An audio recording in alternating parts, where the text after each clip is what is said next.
My mom have the delicious potato. I can't wait to eat the potato wedge. Today, gagawa po tayo ng potato wedge. Ito po ang ingredients guys. Paprika, curry powder, cumin, pepper, and salt. Tapos, imikos-mikos natin ng saglit.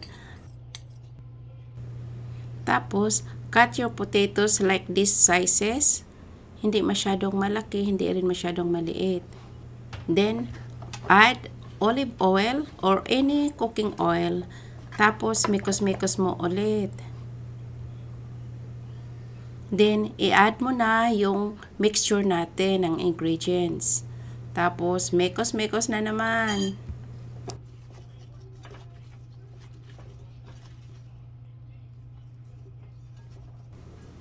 Ganyan na yung hitsura, guys.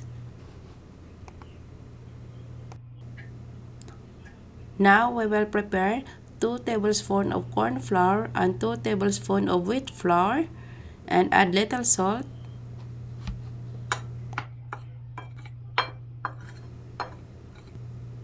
Tapos, i-add natin sa ating potato mixture. I-coat natin siya.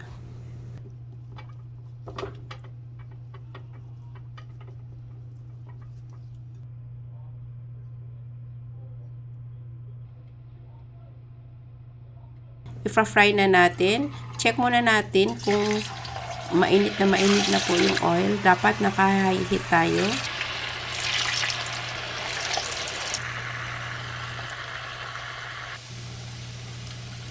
Tapos, pag golden brown na siya, saka mo siya i-turn yung other side. Huwag halo-haloin para hindi mawala ang kanyang coating.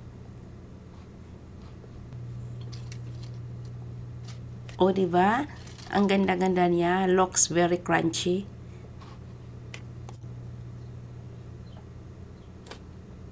Tapos, tinikman ko siya. Very crunchy talaga siya.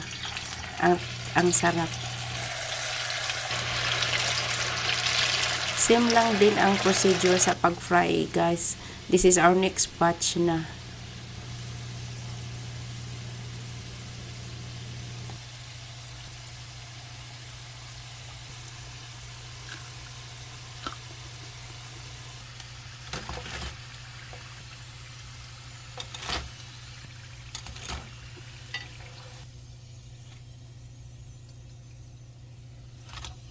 Look, very delicious potato wedges, and still we have some to fry.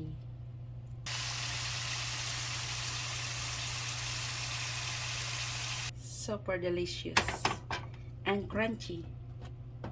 Look at that.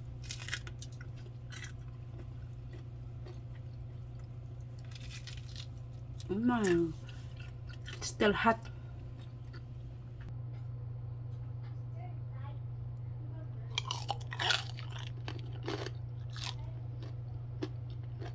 My mom have the delicious potato.